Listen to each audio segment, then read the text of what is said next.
Mulher que morreu em acidente no Eixão é velada em Lusiânia. E você vai ver ainda. Homem que foi preso no fim de semana já fugiu 3 vezes do presídio de Lusiânia. Os incêndios continuam preocupando os bombeiros e trazendo prejuízos para a população. INMET coloca a região em estado de alerta. A umidade chegou a 11% em Lusiânia. É agora, no Jornal Anhanguera, segunda edição.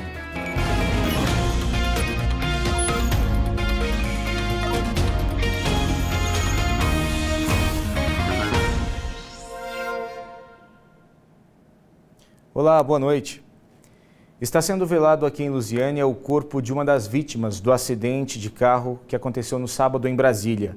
Giselda Silva tinha 38 anos e estava na Kombi que foi atingida por um outro carro. O acidente foi provocado por um detento que conseguiu liberação da justiça para o saidão do Dia dos Pais.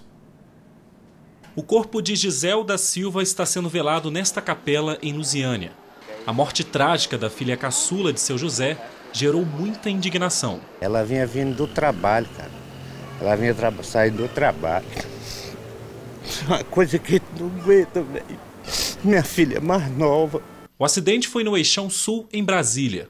Um detento, que conseguiu liberação da justiça para o saidão do Dia dos Pais, abordou uma mulher que estava com o carro no semáforo. Com ela, também estava o afilhado de 6 anos. O bandido assumiu a direção em alta velocidade até perder o controle. Eu quero só a justiça que eu quero. Que o governo enxergue isso. Nós queremos justiça, só isso. O veículo bateu na traseira da Kombi onde estavam Giselda e o motorista. A Kombi capotou várias vezes e atingiu outro carro, onde havia 5 pessoas. 4 tiveram ferimentos leves. Um homem de 73 anos foi socorrido em estado grave. E Giselda morreu na hora.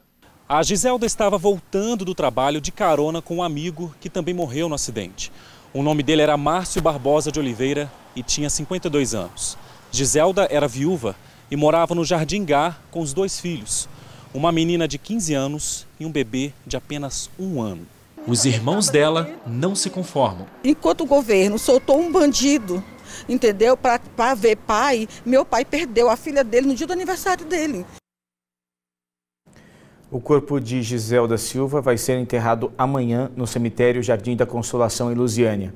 O detento Paulo Braz de Oliveira Júnior, de 23 anos, vai ser indiciado por roubo à mão armada, acidente de trânsito com 7 lesões corporais e 2 homicídios culposos, além dos crimes pelos quais já respondia. As penas podem passar de 30 anos de prisão. E a Polícia Federal vai investigar a queda de uma aeronave experimental no fim de semana. Na queda, uma casa foi atingida e uma criança de 1 ano morreu. A primeira informação era de que a Polícia Civil investigaria a queda. Mas, por se tratar de um acidente com um avião, o caso foi repassado para a Polícia Federal. Ontem, peritos do Serviço Regional de Prevenção de Acidentes Aeronáuticos, SERIPA, estiveram no local do acidente, tiraram fotos e coletaram peças da aeronave. O avião decolou sábado à tarde do aeródromo, às margens da GO 070. A distância da pista até o local da queda é pequena. O primeiro chamado para os bombeiros foi às 5h17 da tarde. A aeronave experimental prefixo PU-EFG bateu no muro e caiu sobre o telhado desta casa no Jardim Vista Bela. Eu estava na rede com minha neta balançando. Quando eu vi o barulho, eles acelerou assim, pegou aí depois não continuou mais acelerando. Ele, vixe, esse avião vai cair. Na aeronave estavam o piloto Neru Awar, que foi socorrido inconsciente, o mecânico de aviões Reginaldo Hernani do Amaral, que teve fratura na perna, e o bebê Davi Andrade do Amaral, de 1 ano, que chegou a ser levado por moradores para o hospital, mas não resistiu aos ferimentos e morreu. Segundo a ANAC, Agência Nacional de Aviação Civil, a aeronave que caiu tinha certificado de autorização de voo experimental e estava com a inspeção de manutenção anual em dia. Ainda segundo a ANAC, a aeronave experimental tem restrição de voo, só pode voar sob áreas pouco povoadas, em alguns casos em locais completamente isolados.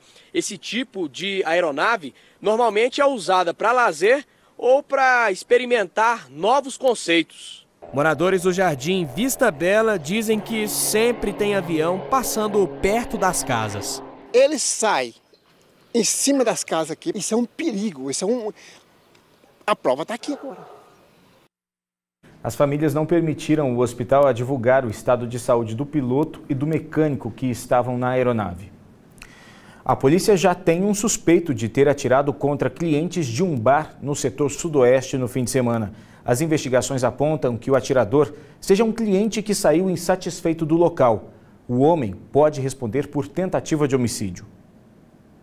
O caso foi encaminhado hoje para a 20ª Delegacia, que já deu início às investigações. Pela manhã, a Polícia Civil já saiu em diligência na tentativa de localizar o suspeito de ter atirado contra o bar. A polícia já tem fotografias, já tem o nome completo e a ficha criminal desse suspeito, que não é nada pequena. Ele assumiu o risco de produzir um resultado e tem pessoa que saiu ferida com projétil de arma de fogo. Era pouco mais das 9 da noite, quando um homem, dentro de um carro, efetuou disparos em direção ao bar no setor sudoeste. Houve correria. Clientes tentavam se esconder embaixo das mesas. Uma mulher foi socorrida pelos bombeiros com um tiro no braço. Outras pessoas tiveram ferimentos leves por conta dos estilhaços. O cara passou do lado de fora e meteu bala pro lado de dentro, moço. Foi tiro. Ele pagou a conta e o segurança acompanhou ele até a saída. Na saída, ele já ameaçou. Falou, olha, eu vou efetuar disparos contra o bar. Pausa rápida para o comercial e a seguir você vai ver um homem que foi preso no fim de semana, suspeito de ter cometido 18 homicídios, já fugiu 3 vezes do presídio de Lusiânia. Agora são 7h24, nós voltamos já.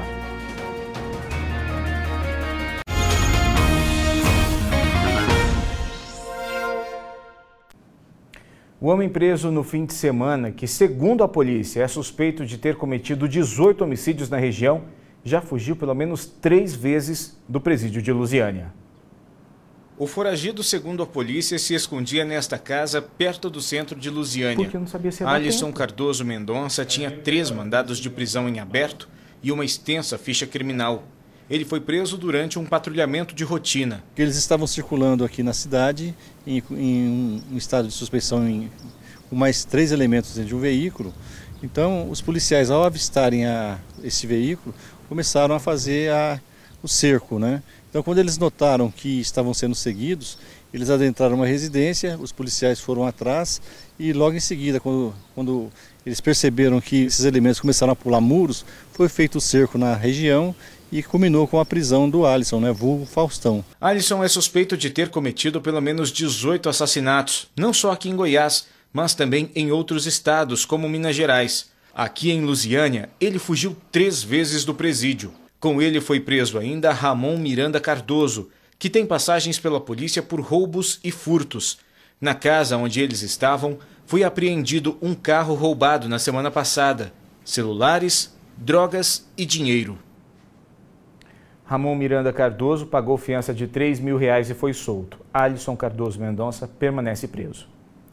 E olha só, 2 dias depois da confusão em que um policial militar atirou na cabeça de um tapeceiro, mais uma pessoa denunciou o aluno soldado por ameaça. Enquanto isso, Silvio Júnior continua internado em estado grave na UTI do Hugo. A família comemora qualquer sinal de recuperação. Depois da visita no hospital, uma oração para agradecer. É que a notícia que veio dos médicos trouxe esperança para a família. A pupila do olho dele, tanto do lado direito e do lado esquerdo, elas estão do mesmo tamanho. Então isso é um sinal muito bom, que não está tendo sangramento da cabeça dele. O pai também ouviu que nos próximos dias, Silvio César da Costa Júnior deve ser submetido a uma tomografia, que vai avaliar a gravidade do ferimento. O tapeceiro internado em estado grave no Hugo foi atingido por um tiro na cabeça no último sábado, durante uma discussão com um PM que estava de folga. Esse amigo do Júnior diz que foi o militar quem começou a confusão nesse posto de combustíveis no Parque Amazônia. Deu uma coronhada na cabeça, aí eu corri, o Júnior até correu na minha frente. Porém, o Júnior deu uma parada e eu virei a esquina. Quando eu virei a esquina, que eu estava lá na frente, eu só escutei, porque como o Júnior parou, ele abordou o Júnior de novo, eu só escutei. Deita no chão e só escutei o disparo. O caso é investigado aqui no 13º DP de Goiânia. 2 testemunhas já foram ouvidas e outras vão ser chamadas a depor nos próximos dias. Mas, segundo o delegado, o que deve ser decisivo na investigação é a perícia na arma do PM e o exame de corpo de delito na vítima, que foram pedidos nesta segunda-feira. é que os resultados podem esclarecer a grande dúvida do caso até aqui: se o PM teve ou não a intenção de matar o tapeceiro. É exatamente para dirimir essa dúvida de como é que houve esse disparo. Se a vítima estava em pé, ajoelhada, deitada, subjugada, até porque o autor do fato, no momento da lavratura do auto de prisão em flagrante, permaneceu em silêncio. Só que no dia do flagrante, o soldado Bruno Correia de Araújo disse em depoimento que foi abordado por um grupo e que um homem tentou pegar a arma dele quando houve o disparo. E que ele teria atuado de forma de uma legítima defesa.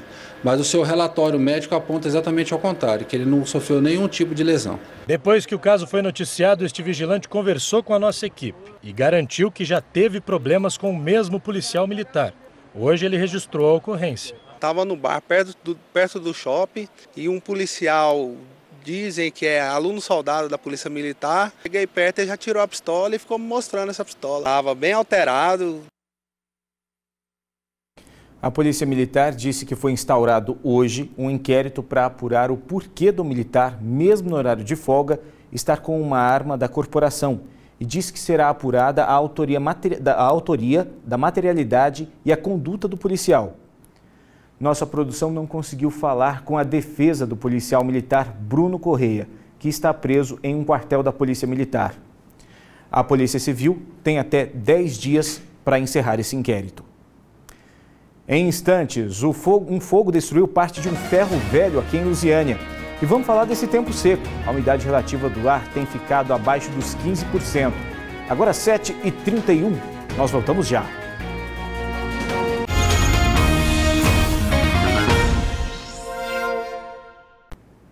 Estamos de volta agora às 7h32. As altas temperaturas e a umidade do ar cada vez mais baixa continuam causando transtornos. Hoje pela manhã, bombeiros levaram mais de 3 horas para apagar o fogo de uma vegetação em Valparaíso. Agora pela tarde, começou um incêndio em um ferro velho no Jardim Ingá. O fogo começou em uma grande pilha de carcaças de carros. As chamas aumentaram rápido e funcionários de uma indústria ao lado usaram mangueiras para tentar controlar o incêndio. Um caminhão-pipa ajudou no trabalho até a chegada dos bombeiros. O ferro velho fica na Rua Amazonas, no Jardim Ingá, próximo de uma fábrica de móveis que pegou fogo no ano passado. Para que as chamas não se alastrassem, foram usadas máquinas para afastar parte do material que ainda não havia sido atingido. As causas do incêndio ainda não foram identificadas, mas as altas temperaturas e a baixa umidade do ar teriam contribuído para a rápida propagação do fogo. Durante a manhã e parte da tarde, o Corpo de Bombeiros trabalhou ainda para controlar um outro incêndio em uma vegetação no Parque Esplanada 13, em Valparaíso. O fogo atingiu uma área de aproximadamente 10.000 metros quadrados. Aqui no nosso combate a gente prisou sobre aqui esse condomínio aqui ao fundo, para proteger ele. Tem uma fábrica de concreto ali e algumas residências ali ao fundo. Nesses últimos dias, o Corpo de Bombeiros tem recebido aqui no entorno sul de 3 a 4 chamados por dia para combater incêndios de média e grande intensidades. Se forem somados ainda os de menores proporções, esse número fica entre 20 e 25. Este vídeo foi feito no domingo por uma moradora do bairro Santa Luzia 2, em Lusiânia. Nas imagens dá para ver a fumaça saindo da vegetação, mas não dá para ver o fogo. Já neste vídeo feito de outro ângulo, o fogo chega bem perto do muro de um condomínio fechado.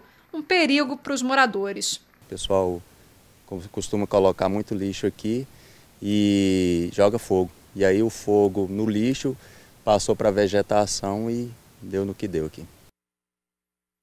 E a gente continua falando desse clima seco. No domingo, a umidade relativa do ar bateu o recorde em Brasília e chegou a 10%. Aqui em Lusiânia, ela ficou na média de 11%. Sol escaldante, cenário marrom. Quem está na rua sente mais os efeitos da seca. Nariz fere, fica sangrando, lábios seca. Está terrível esse tempo. Brasília ontem registrou 10% de umidade, a mais baixa do ano, e fez um calorão. Foi a maior temperatura de 2018, 31,4 graus. Pois é, ontem eu evitei sair, fiquei mais em casa, né? Clima de deserto.